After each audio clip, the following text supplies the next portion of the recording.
Hi, everybody. Welcome and thank you for joining us for this self-directed IRA Saturday. My name is Zach Wilson, one of the IRA specialists here at Quest Trust Company.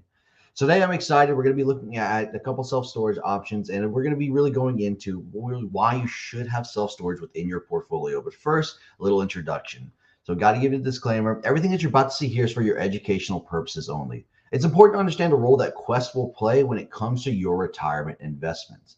We're really here to facilitate as many transactions and offer as many resources as we can to both our clients and investors, but we do not endorse any investments, nor do we provide any sort of tax, legal, investment, or structuring advice.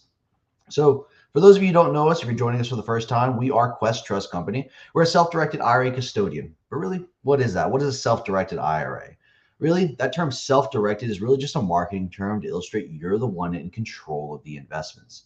There is no legal distinction between your self-directed traditional or your self-directed Roth IRA here at Quest versus the traditional or the Roth IRA you would have at Fidelity, Schwab, Vanguard. Really, the main difference is the custodian themselves. Those custodians allow you to take your take your retirement funds and invest them into public assets, whereas Quest allows you to take those same retirement funds and invest them into alternative assets, things like real estate, private entities, and promissory notes.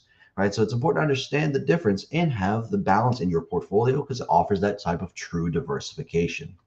If you want to take a deeper dive, you want to set up a consultation with an IRA specialist, go ahead and scan that QR code. You can set up a consultation. It's completely free whenever it works for you. We'll give you a call and we'll iron out the details. We'll just see if this is a good option for you, and it will walk you through the process of what it looks like to start and invest through a self-directed IRA here at Quest.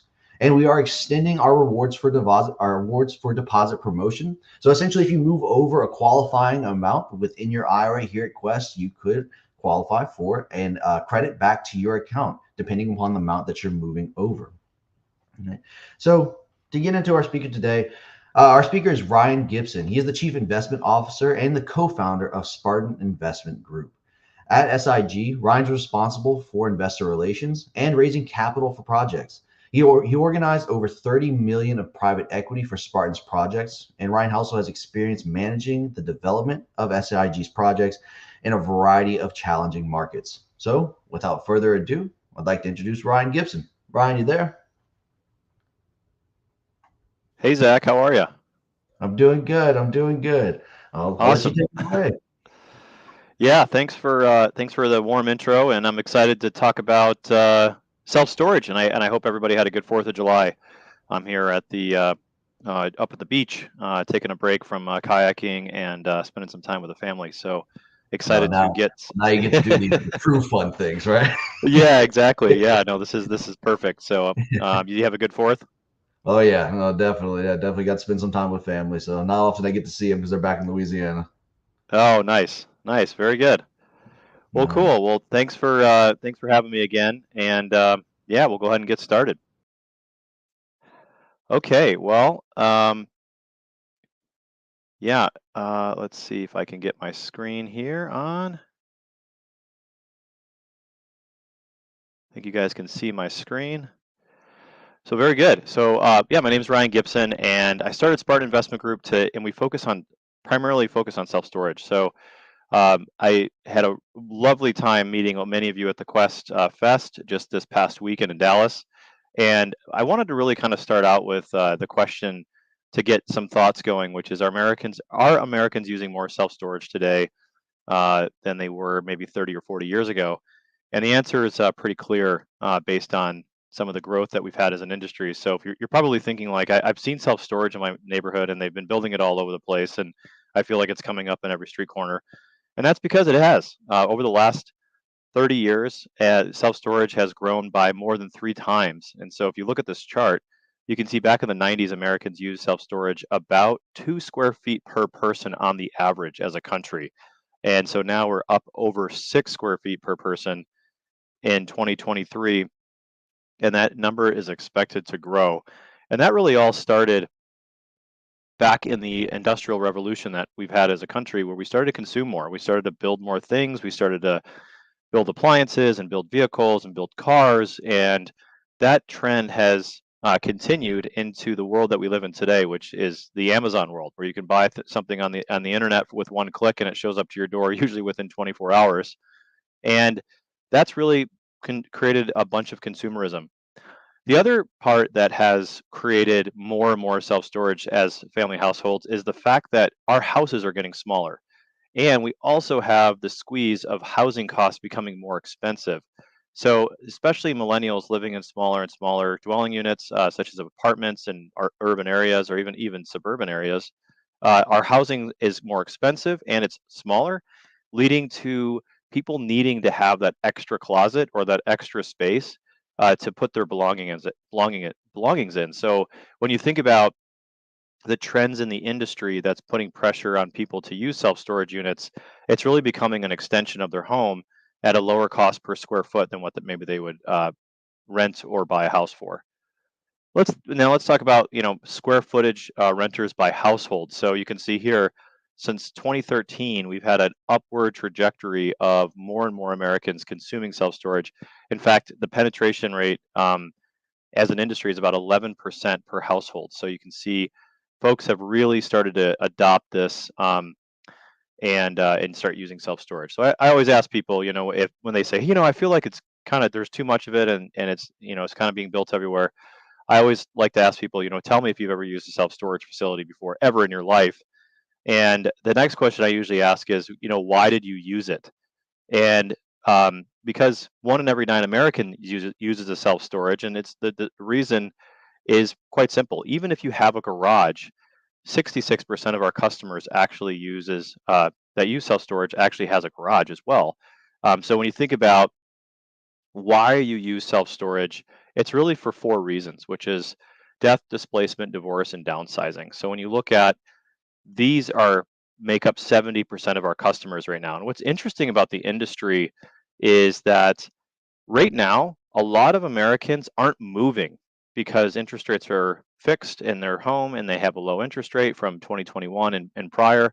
And a lot of people don't want to move right now because the reality is people have a great mortgage in place or they have a great rent in their apartment and they don't want to move because everything has kind of gone up and increased. And so right now, a lot of our customers actually aren't there. About 25% of our customers are not using a self storage today, which is interesting. I also read an article in the Wall Street Journal not too long ago talking about how people are getting divorced, but they're actually not moving out of their homes. And so when you think about people not moving out of their homes when they're actually getting divorced, that's crazy. And they were citing the fact that rents are too high to move somewhere else, and the mortgage cost is too high as well. So you might be wondering, okay, well, then where do your customers go and what do you do about it? Well, what's interesting as an industry is the fact that we can change people's rents every 30 days.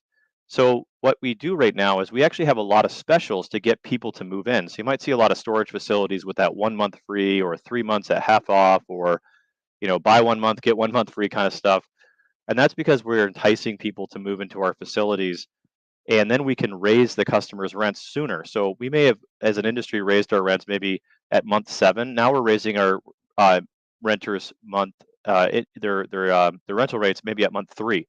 And so we, as an industry, we've actually seen revenue growth over the last after the last in 2023 and 2024 because of our ability to increase rents and the fact that our customers are very sticky because these things that happen in life never stop happening. So about 70% of our customers are coming from the 4Ds.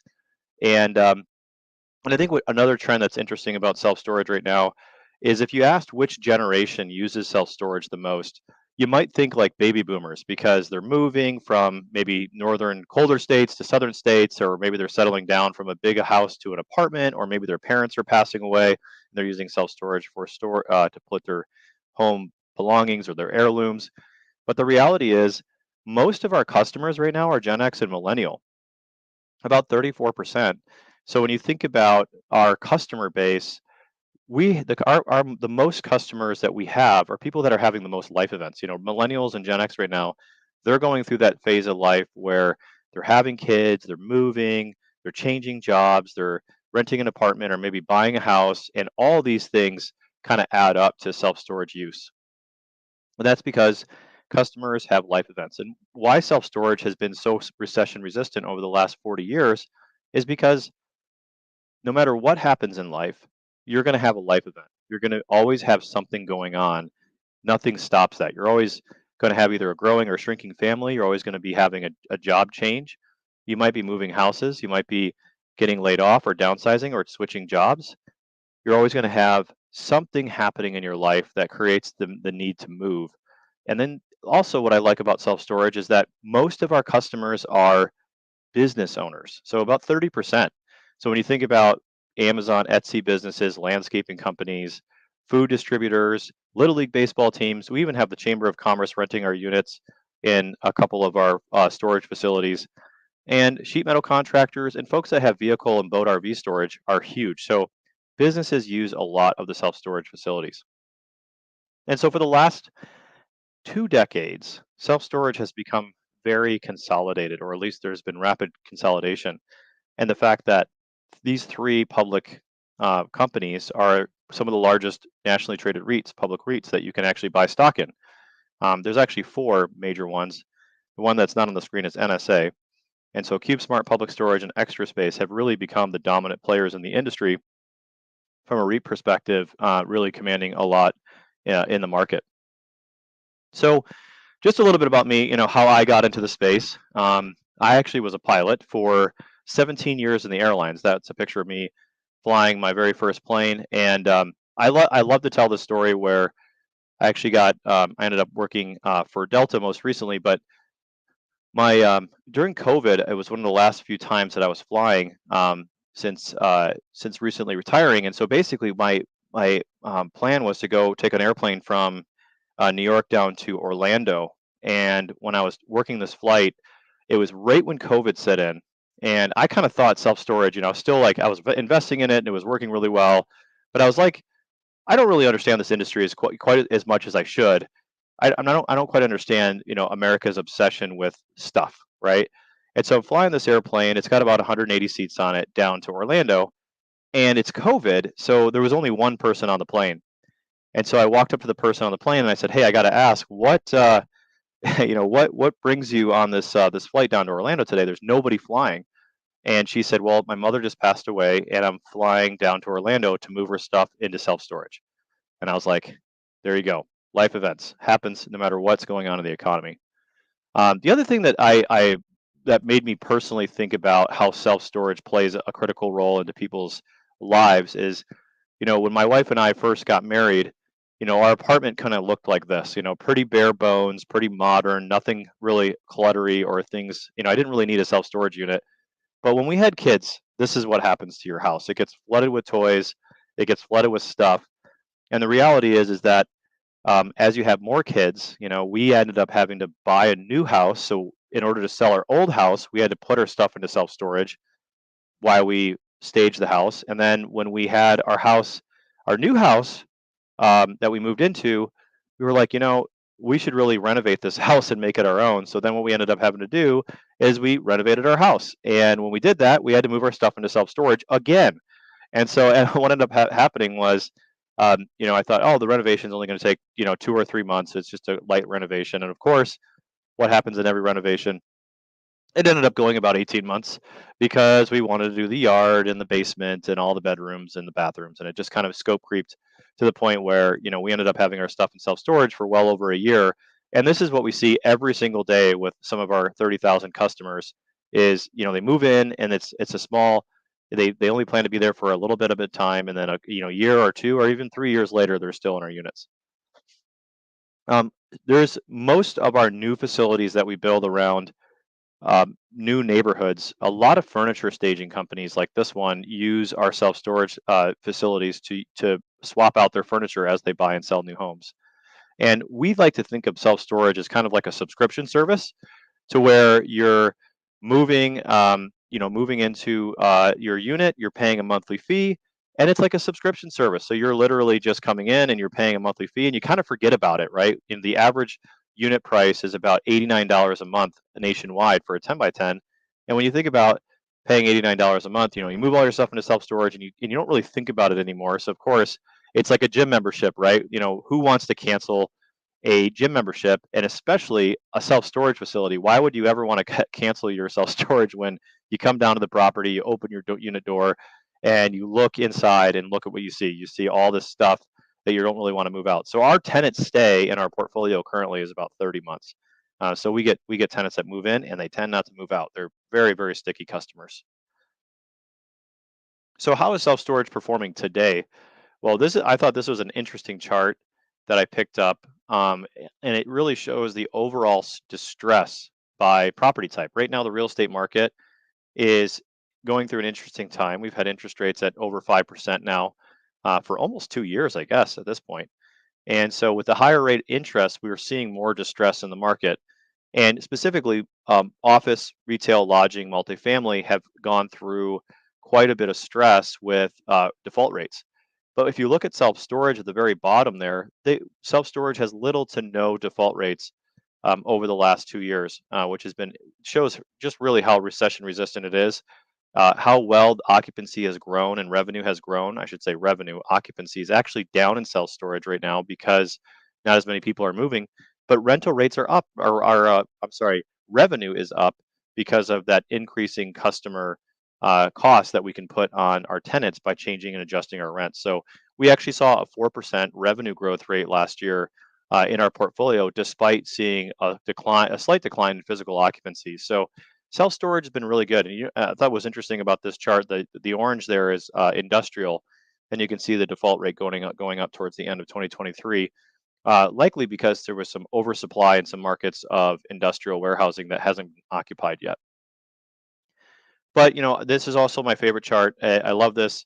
Ever since Black Monday, 1987, this compares real GDP growth to occupancy rates in self-storage, and you can see that despite real GDP declining, self-storage even on Black Monday, the dot-com bubble burst of 2000, and even the GFC of 2008, self-storage has gone really well. Occupancy has stayed strong, and even during the COVID-19 pandemic, that's when self-storage really took off during the pandemic. So, and I love to tell people, why we even got into this in the first place. When we looked at all the different asset classes, we looked at multifamily and office and things like that. And Scott and I, my business partner, we used to flip houses. And the reason why we like self storage so much, we came up with a key decision making criteria to pick an asset class that we wanted to scale, and we wanted something that where we didn't have eviction, and it was easy to evict if someone didn't pay. We wanted something that we could maintain and have it made easy to operate as well. So we looked at the three E's, and self storage really was one of the few asset classes that has this. And I'm kind of going to go through each one today.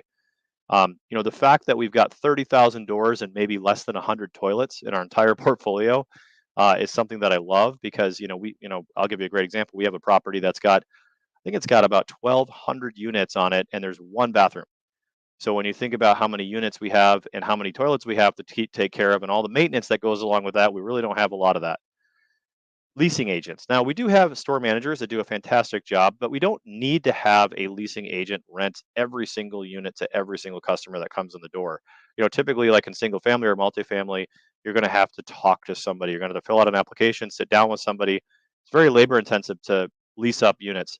In self storage, we can rent a unit online. We can book it through our call center. And now we even have a kiosk at some of our stores that allows a customer to walk up to it.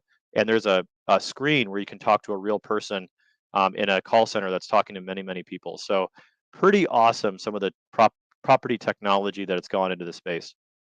We don't have to outfit our units with appliances. We don't have any water heaters inside of our units.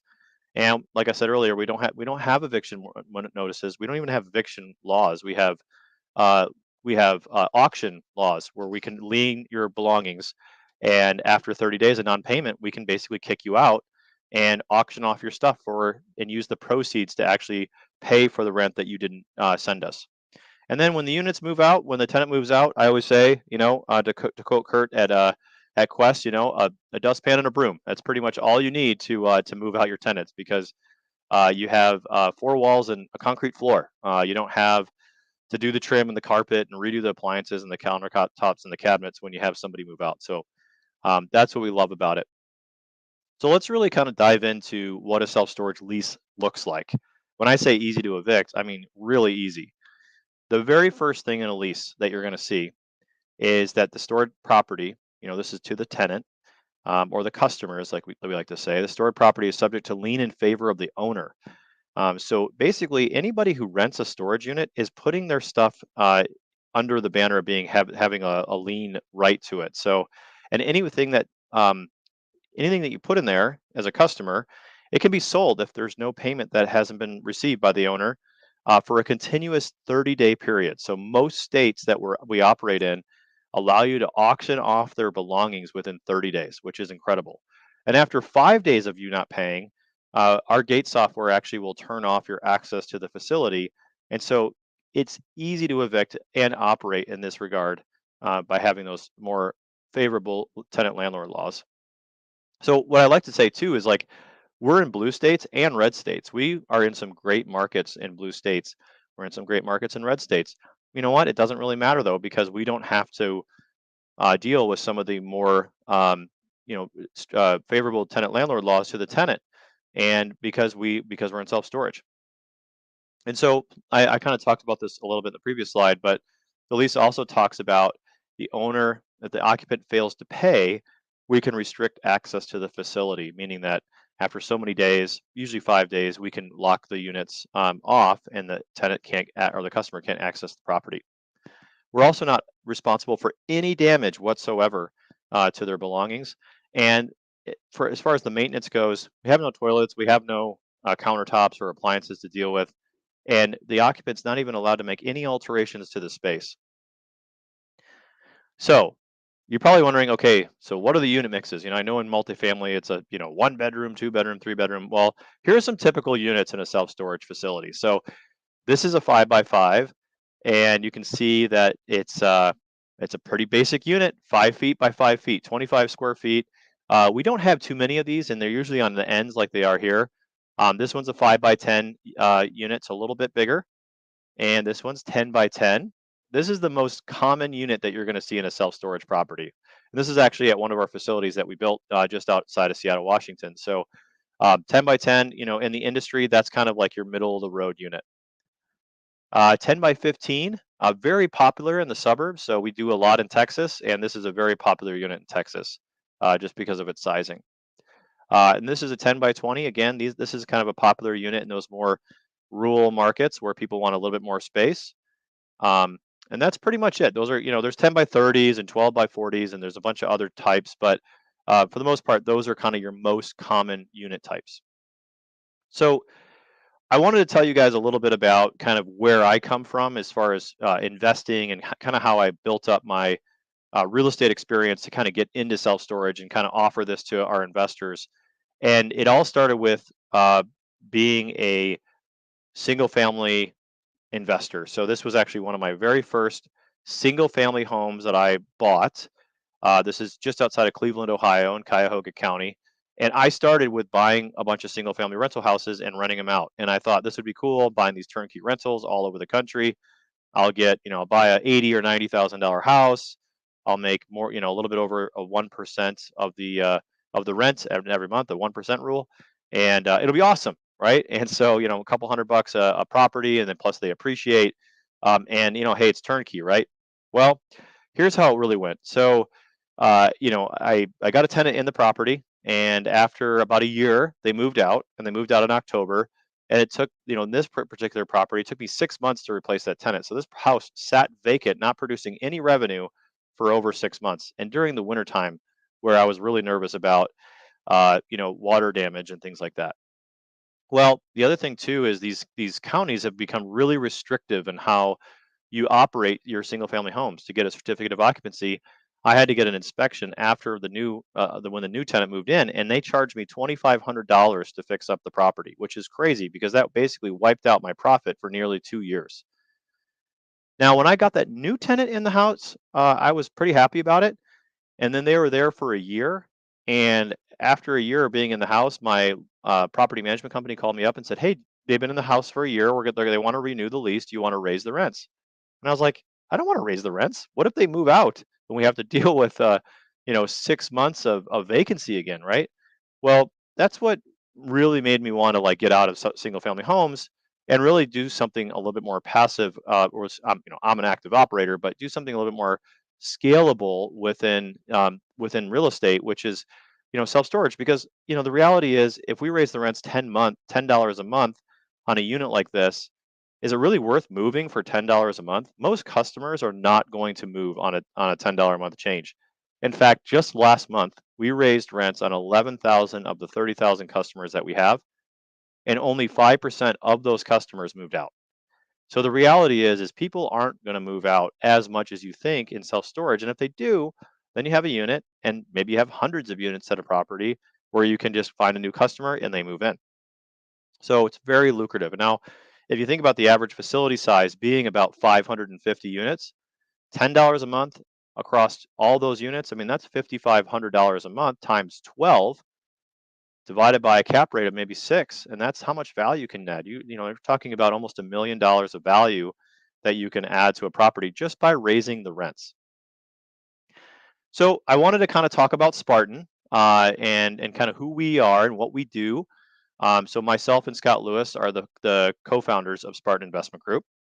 And we have about a 150-person team nationwide. We operate in 12 states, primarily in Texas and the Sun Belt, and then we do a lot of stuff in the Pacific Northwest as well.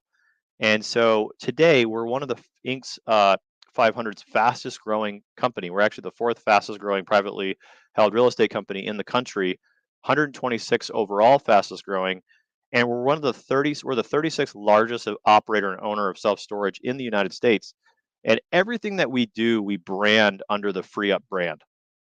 Now, how we got here was really a mission to find the markets that had the most population growth, job growth, rental rate growth, and start focusing on building capacity in those markets and then expanding our economies of scale so that we can really operate these facilities much more efficiently.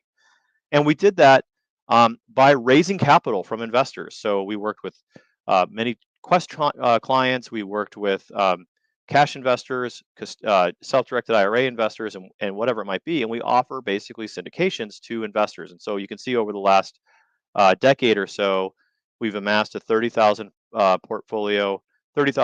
unit portfolio. We've grown our assets under management to over 600 million in self-storage, and we've raised now, I think it's closer to 400 million now in capital. So this is a little bit of an older slide. But it didn't start that way, right? We kind of bootstrapped the company, Scott and I, and our story started with this house right here on the screen, right in the middle. We lived in this neighborhood together, and I actually was an airline pilot living in the house on the left of that house, the White House. And Scott, one day I met walking down the street. So if you want a business partner, just try to meet your neighbor. And he's an Army vet that served in Iraqi freedom. That's him in one of his assignments, really difficult assignments in Hawaii. So anyway, we met his neighbors, and that house right in the middle there, that was our very first project that we flipped. And we said, you know what, this flipping houses and buying single family homes is great, but we really wanted something that we could scale, something that I could really take care of people and do a lot of the things that I enjoy, family. That actually, the picture on the bottom left there, that's a picture of our investors at a ski retreat in Lake Tahoe a couple of years ago. We do a ski retreat every year. This past year, we went to Park City. And anyway, we like to have a lot of fun as a company. And, I got my inspiration from reading Rich Dad's Cash Flow Quadrant. If you're just getting started in real estate or you're thinking about this stuff, you probably have read one of the Purple books, Kiyosaki's book. And, I was an airline pilot, so I was an employee doing that. And I did some consulting work. So I got into the S, but I really wanted to be a business owner and overall become an investor. And this book really inspired me to take action on that. So we've become a vertically integrated company now. So we take the time to go out, find the opportunities, raise capital, and we do the construction and the property management. So we do all of the work. We basically take the asset through its entire life cycle, find, fund, and finish, and provide great returns to investors. And we always put our investments through a rigorous due diligence checklist. So, and I love sharing this with people. So every deal we've ever done at Spartan, we've always put through a rigorous due diligence process. And this checklist actually is really good for any commercial real estate. that you're looking into, and it goes over a lot of details. So if you want a copy of that, there's a QR code on the screen there. If you copy that, get in touch with us. We'll send you the checklist. We've also built up a great track record. We've bought and sold a ton of self-storage, and overall, we've had about 16 full cycle deals in our over our 10-year history at Spartan. So our typical stuff that we like to see, and if you're getting into self-storage and you're thinking about what you might want to invest in, there's really two major types. There's the Class A, 3-story, climate controlled stuff on the main roads. That's very high quality and very good markets. That's what we invest in. And there's also then the more gritty value add facilities that you can find that you can fix up and run a little bit better and maybe raise the rents on. And that's the ones on the bottom. And so most of the ones on the bottom, the value add stuff, are owned by mom and pops. The stuff on the top is very infrequently owned by mom and pops. Mom and pops don't own the 3-story climate controlled buildings, but they might own something that's got a little bit more elbow grease on it, like the ones on the bottom. So most of those facilities, the opportunities that are out there are really in that 70% ownership bucket of, maybe a mom and pop operator building a facility many years ago, having a low basis, and it's full, and they want to get out and retire. And there you are, wanting to come in and really put the nice touches on the property. And that's basically what we do. The other thing that we do is we actually build from the ground up. So this is a property that we purchased and entitled, and we basically built a brand new multi-story heated storage facility. So you can see it here. We took it through its entitlements, built a really nice property, and this is just outside of Portland and Sandy, Oregon. And so we'll actually take this property through its lease up. This property is now over 80% leased and stabilized. So now our investors will start to benefit from cash flow, and eventually we'll sell the property for a nice profit. So here's some differences, right? So some people might think like, okay, like how does self-storage differ from multifamily? How does it differ from single family? Well, I think what's great is that real estate is tax advantaged. And, by working with Quest and setting up a self-directed retirement account with them, you're going to have the benefit of a custodian that allows you to invest in real estate. And what's great is it's tax advantaged. You're actually going to get tax sheltering from that. Likewise, if you're investing with cash, you get the benefits of depreciation with self-storage. You get the same depreciation that you might get with a rental in multifamily or single family. Now, the average stay is pretty similar. I would actually argue that the average stay in self-storage is probably better than multifamily and single family, because our average customer stays about 30 months on our stabilized store facilities. So something brand new obviously is leasing up, but something that we've owned for a while, you might see the stay be as long as 30 months. Economies of scale sure is very difficult in single family, but it's easy to have a lot of units under one roof in self-storage and multifamily. But really the differences that make self-storage kind of stand out is automation, rent recapture, and low maintenance. And I think I've talked enough about that, but the automation is just the ability to scan a QR code and book your own unit, the ability to pick up the phone, talk to a call center, move yourself in, the ability to go to one of our kiosks with a person on the other end of it and book your own unit. So there's really just a ton of automation that plays into self-storage that you just don't see anywhere else. Rent recapture, that's the eviction process that we have. And then the low maintenance, no tenants, no toilets, no termites, very easy to run. So how to add value?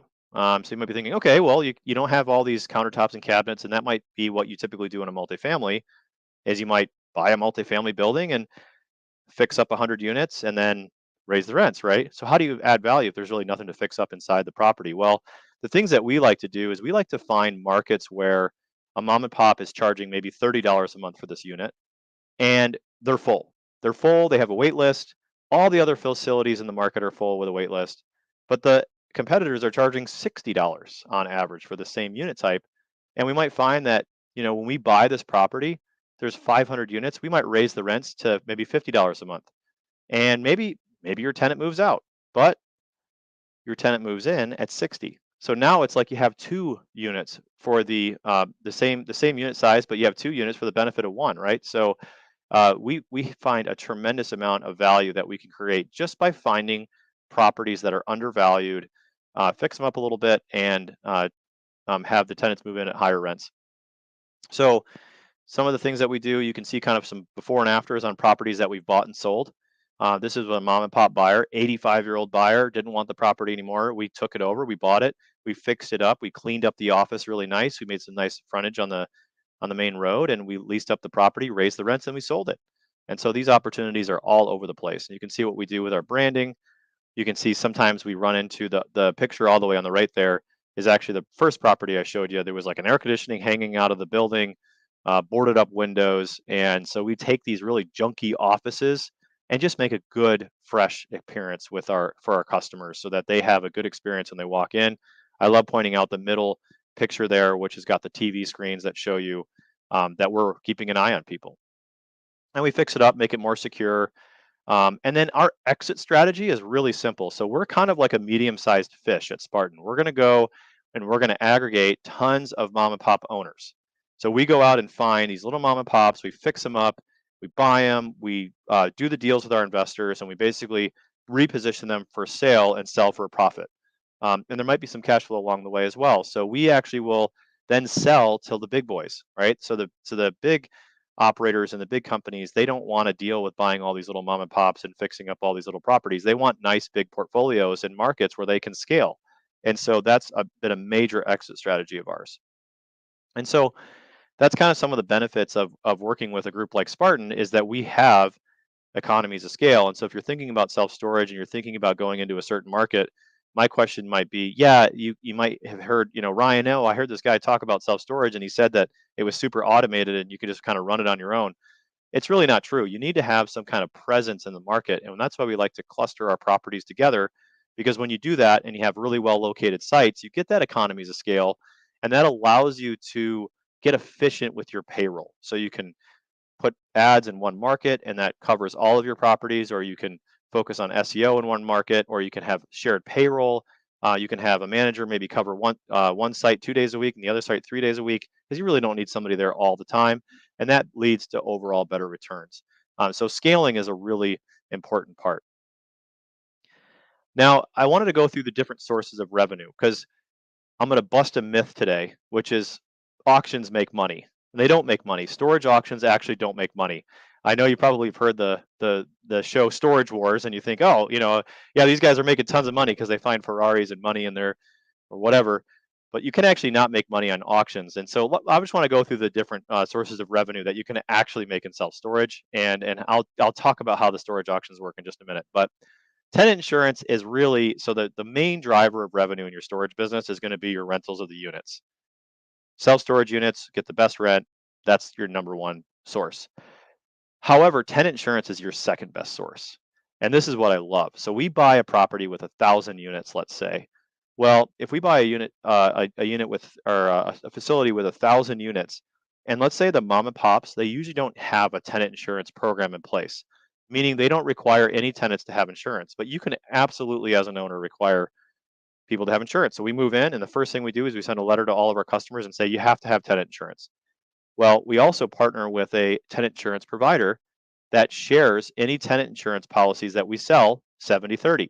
And so what's great is we'll buy a property for that has no tenant insurance, and let's say that out of the 1,000 units, let's say 800 of them actually take our tenant insurance plan. And so if we do that, that's $13 a month for that plan. That's $10,400 a month. And if you multiply that by 70, that gives you a $7,200 a month tenant insurance revenue. Now you times that by 12, and that's $87,000 a year that you can add in instant valuation to your property. You put a 6% cap rate on that. That's $1.4 million of value add that you could make with tenant insurance. This is huge, and this is one of the best kept secrets in self storage. Now, merchandise, you can sell boxes and tape and things like that, but you're not going to make any money on this. It's just more of a customer convenience. I mean, maybe one of your stores, you might sell $10,000 a year, but it's not really going to do a whole lot. Boat and RV storage is great, but not the best performing revenue. So you see how much a boat and RV takes up, right? You might have a 10 by 50 foot spot that gets maybe $100 or $200 a month at the most.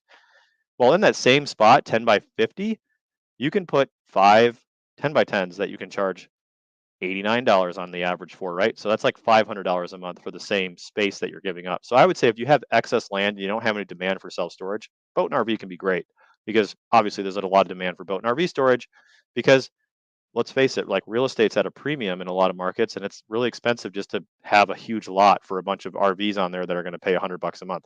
Sometimes it's not even allowed in some jurisdictions. So it's a good source, but not necessarily going to move the needle all that much. Truck rentals are good. They can be good. They're very labor intensive. So if you have a U-Haul truck rental drop at your site, you're going to have to wash the trucks and handle the keys and manage the thing, and it's very labor intensive, and that means you typically are going to have staffing there, 5 or 6 days a week, which is going to be costly to what you might make in a van.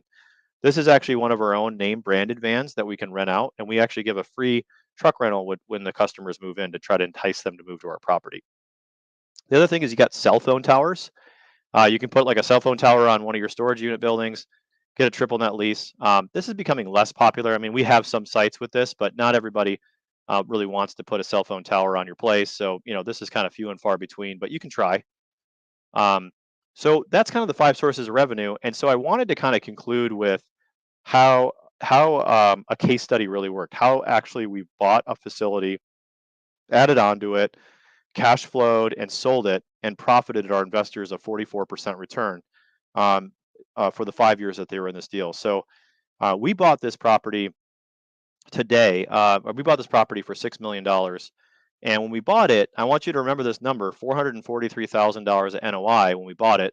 That means that revenue minus expenses, we were making $443,000 a year of net ordinary income on this investment. Now, if you divide that, that gives you the cap rate you bought the property for. So we bought this for a 7.38% cap rate back in April of 2019. Now, what's cool about this investment is it came with a car wash, vacant land to expand, and a U-Haul truck rental business. And so what we did was, and here's an overview of the property. We bought this with all the existing buildings in sight.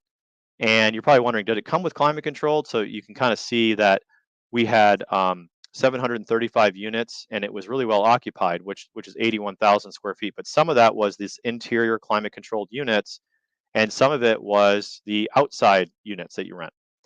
It came with a car wash, which was cool, and we actually broke apart this parcel and we sold off the car wash for a really great profit to another operator. And it came with the U-Haul truck rentals on site. That contract was in place. But what we liked most about the property was this right here: 2 acres to expand. And we put these 2 buildings on that 2 acres. So we built 240 units. And this is our construction crew that came out. They built the units. You can see they had some interior units and some exterior units. And what was great was we were able to maximize exactly what got built because we knew exactly what the customers wanted. You can see the shinier white roofs that we built in the back there right here. And you can see that we did the interior climate controlled storage, and then we did some exterior units as well. And so how do we fund something like that? Well, we provide the opportunity for 50,000 or 100,000 $50,000 investments to investors. So we actually had somebody from a couple of investors from Quest invest in this, but basically the way that we stacked this opportunity was we said, okay, we're going to raise $2.3 million of equity, and then we went right to the bank next door who gave us a $5.2 million loan. And so when we bought the property, we came to the fight with $7.5 million. So when you added all the equity and all the debt together, $7.5 million. $6 million went to the purchase price. We used $1.6 million to expand the property and build those additional units. And we had $250K in reserves and $250K in closing costs. So when you're thinking about doing a storage business, this is how you want to think about stacking your capital, or what kind of capital you might need to do this. Now, we do this with our external investors, and then we usually work with banks next door. So this is how we do it, but this is basically a schematic of how you would put together the cash. Of course, we do our due diligence. We put up an earnest money deposit. And I showed this slide before, but this is exactly the checklist we went through to make sure that this site was good to buy. And so we share that with everybody that wants to take a look. There's a QR code that we can send you that DD tracker to. And then we analyze the rent roll. So we look at the financials, we look at the P&L, we look at make sure that the owner is actually realizing everything that's in the marketing brochure to buy the property, right? We also mystery shop the competitors. So we look at all the competition in the market and say, hey, what is everybody else charging? How full are they? Do we think, how does our property compare to their property? How is their store managers compared to ours? And all these other things that you want to do in your boots on the ground due diligence.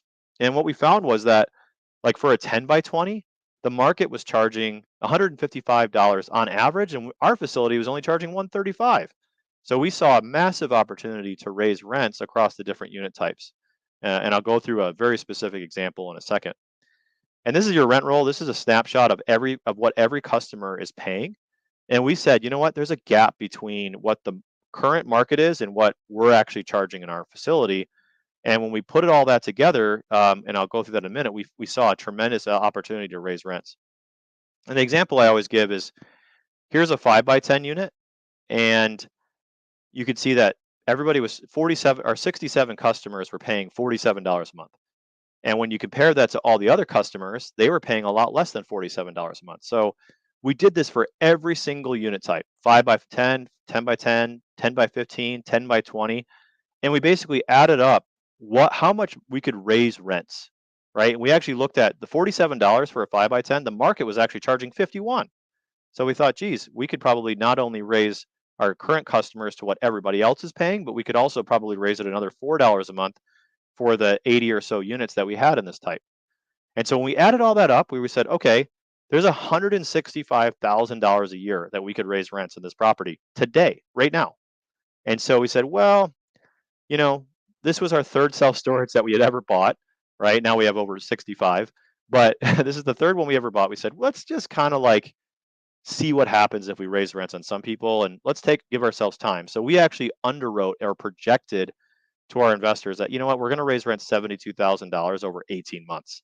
And when you break that down, that's about $6,000 of monthly cash flow, or adding about $1 million of value if you apply a 6.6% cap rate. So if you took the $72,000 a year and you divide it by 0.066, that's how you determine value in commercial real estate. That would add about $1 million of value. The next thing we did was we said, hey, we got to figure out what we can build. And our civil engineers said, you know, you can build about 40,000 square feet. And we're like, well, we don't know if we want to build all of it. So let's just project building 20,000 square feet of that. And so when we did that, we said, hey, we're going to give ourselves $1 million budget and a 24-month timeline to build it. Now we can build these things in this would take us about 4 months to build now. So we gave ourselves a little bit of extra time on the construction and the lease up. And that added $2.34 million of value when you look at all the revenue that it would project, or the NOI. And then we fixed up the property. We added tenant insurance. We increased collections. We did some initial improvements with signage. And we also did a cost segregation study and wrote off over $1.7 million in the first year. And so for our cash investors, they got a K1 with about $21,745 of depreciation. For every $50K somebody invested, they got a K1 with a huge loss, but they had distributions, so cash in pocket and losses on paper. Now, for Quest IRA investors, this doesn't really apply, but you get the benefit of having it in your IRA, which gives you a tax shelter within itself. And so how did the investor, this is a $50,000 investor, they are making 7.5 to 7.7% cash flow for 5 years until we ended up selling the property, and they ended up benefiting from a 44% annualized return with the sale. And the best part is, for those investors who used cash to invest, they actually didn't pay any taxes on those distributions for the first 5 years. Now, they had to pay taxes at the sale, but we also offered a 1031 exchange, so any investors could roll their proceeds into the next investment vehicle, and that allowed them to defer taxes. And then likewise, if they wanted to cash out, they could cash out. IRA investors obviously didn't pay any taxes on that gain because it's inside their IRA. So here's kind of a summary of what happened, right? So we said that we were going to raise rent $72,000 a year. Well, we actually ended up raising them $205,000 a year. We also said that we were going to expand the facility by 155,000 or 20,000 square feet a year, which would have given our investors a $155,000 annual rent increase. But we ended up just saying, you know what, it's just more efficient to build 40K at a time. And so when we did that, we actually raised rents by over 300K. And with the existing NOI in place, We thought that we were going to sell that property for about 10.2 million, and we ended up selling it for $14.4 million. So that's how we were able to far exceed our kind of typical projection to investors, which is usually about 20% annually. And so today, this is kind of what we're seeing in the market. So this is a property that we actually bought, because the case study we just talked about was back in 2019, right? So this is a property we bought in 2024, and I wanted to kind of talk about like what we're seeing now. Now, this is a beautiful Class A climate controlled property, and what we're seeing in today's market is we're starting to see some discounts. So this one we actually were to buy, we actually bought this at a 6.6% cap rate, which is incredible given the asset quality and the location of these facilities. So right now, the average cap rate in that market's about 5.3%, and we were able to buy this at a 6.6% cap rate. And it's funny about this is that it has nothing to do with self-storage values going, negotiating or having some kind of a better rate. It's really came down to the fact that the owner of this property was a publicly traded company that had these properties inside of a fund that also had office. And because the office market's doing so bad, they had to sell some of their performing assets like self-storage to trim down their fund and balance it out. So we ended up getting a really good discount on this property. Now, what we always like to see whenever we buy a property is we want to see population growth. There's no population growth happening within 3 or 5 miles of the property. It's really not going to continue to have that momentum that builds, because remember, about 6 square feet per person is being used. So every new person that moves to a market means more storage demand. So in that Portland deal, we were looking at there's 25,000 houses coming in within a 3-mile radius of both properties. So we were like ecstatic with the fact that they had this much population growth. When you look at a property, you also want to pop the hood on how many vehicles per day, that VPD, are driving by the site. And so you can see in this property, there's over 156,000 cars that drive by this opportunity in Portland. And so that gives you a lot of visibility to your site, which allows you to have more customers because you have more visibility. They know it exists. They drive by it every day, and they're more likely to transact. So with that, I have just a couple of minutes for questions before we wrap up. But if anybody wanted to get in touch with us, I put a QR code on the screen. That's our website. You can go check us out. You can always email me at ryan@spartan-investors.com. That's my email address. But I have a few minutes for questions, Zach. I don't know if we have any comments in the chat, but yeah, I figured I would allow folks to ask any questions. Yeah, absolutely. So we have one. Yeah. Here we go from here. So just asking, I wonder one or two cons or some not so great experiences you could share about owning a self-storage business. So kind of, Yeah. what times have gone wrong? Yeah, the good and the bad. So I'll say this: don't underestimate or don't overestimate what you think you can automate. So people think that, oh, I'm going to put like a gate software and a call center, and I'm going to have my manager only stop by every once in a while. And I think one of the biggest mistakes we've made back in 2021 in the business is we really tried to decouple managers from the site and sort of automate more. And no one has really done it completely successfully in the industry, and we were no exception. So we ended up going kind of back to a full staff model where we were having, if the site's really small, we'll have a manager there, a few days a week. But the main sites we have, 5 to 6 days per week, we have on the site. So I would say don't underestimate the amount of labor it actually takes to run one of these things.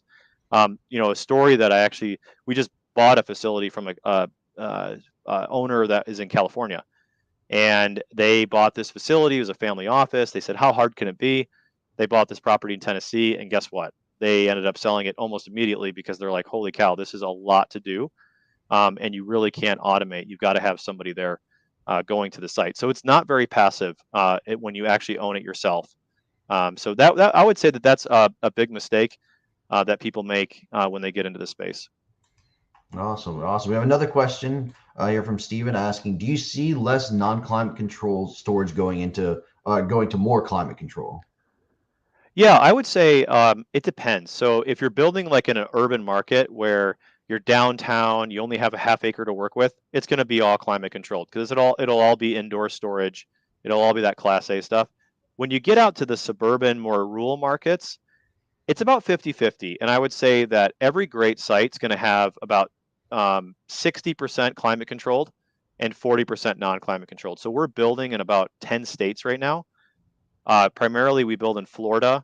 We're building some in Washington. We're building some in Georgia. And what we are building in those markets is about a 60-40 split, 60% climatized and then 40% drive up. And people still love drive up because drive up, you can literally, I mean, if you have a landscaping crew and you have a bunch of equipment, you can't use a climatized, you can't go down the hallway with your rig, right? Or if you have vehicle storage, very difficult. So you still want to have that blend. It can't just be all climatized. It has to have some of that drive up stuff that people really like. And that's the sweet spot that we found. Got it. There's another question asking, what is the minimum investment amount that you can use, or what's the minimum investment for a self-directed IRA? 50K for an SDIRA. Yep. Perfect, perfect. And so, whenever you're going and you're building, especially, we're talking about the ones in the more rural areas. I guess, do you guys open, or do you guys leave some of the land open? Because I've seen that some will allow for like storage of like trailers or Yeah. boat, whatever it is. Is that something that you guys explore? Or do you kind of tend towards not doing that and just using that space for actual units? Yeah, so we tend to build it all out for self-storage. The only time we would use the vacant land is, 5 acres is a sweet spot for us. 5 acres on a busy road, and we can usually build about the sweet spot, which I consider the sweet spot. 80,000 square feet is the sweet spot. That's like the perfect amount of economies of scale. It's the perfect amount of units, and it just makes your building really efficient. If you're building 60% on climate and 40% non-climate, 5 acres will pretty much cover your entire all your available land, especially when you consider you got some setbacks and you've got maybe a stormwater pond you've got to put in there or something like that. Yeah. A boat and RV is great. There's some land that makes really good sense for, but you can make a lot more in regular storage units. Got it. And then someone asking you, what is the general cost per square foot of a new buildup? Yeah, that can really depend. So our company actually will build you a self-storage facility if you have land and you want to do that. So you can fill out that form or whatever and get in touch with us if you want about that. But to answer your question directly, about $80 a foot. Some markets we're building for 100, some markets we're building for 120, but that's got caveats. Permitting costs are higher. We have more excavation to do with the dirt. We have more utilities to run. We have stringent design review requirements, whatever it might be. But if you're just buying a flat graded site and no design requirements, you're just throwing up some metal buildings, super basic, bare bones. I feel pretty confident throwing out an $80 per square foot number. It really just depends. Got it. Got it. So we have a couple other questions. So some that are more specific to you guys. If you have very specific questions that are kind of dealing to your specific scenario, we did post Ryan's the email that Ryan provided in there. Also, I'll go ahead and add the slideshow here. You can also scan that QR code if you have any questions specifically for him. Another one, we have a question from Gina asking, do you allow sophisticated investors or only accredited? We allow both.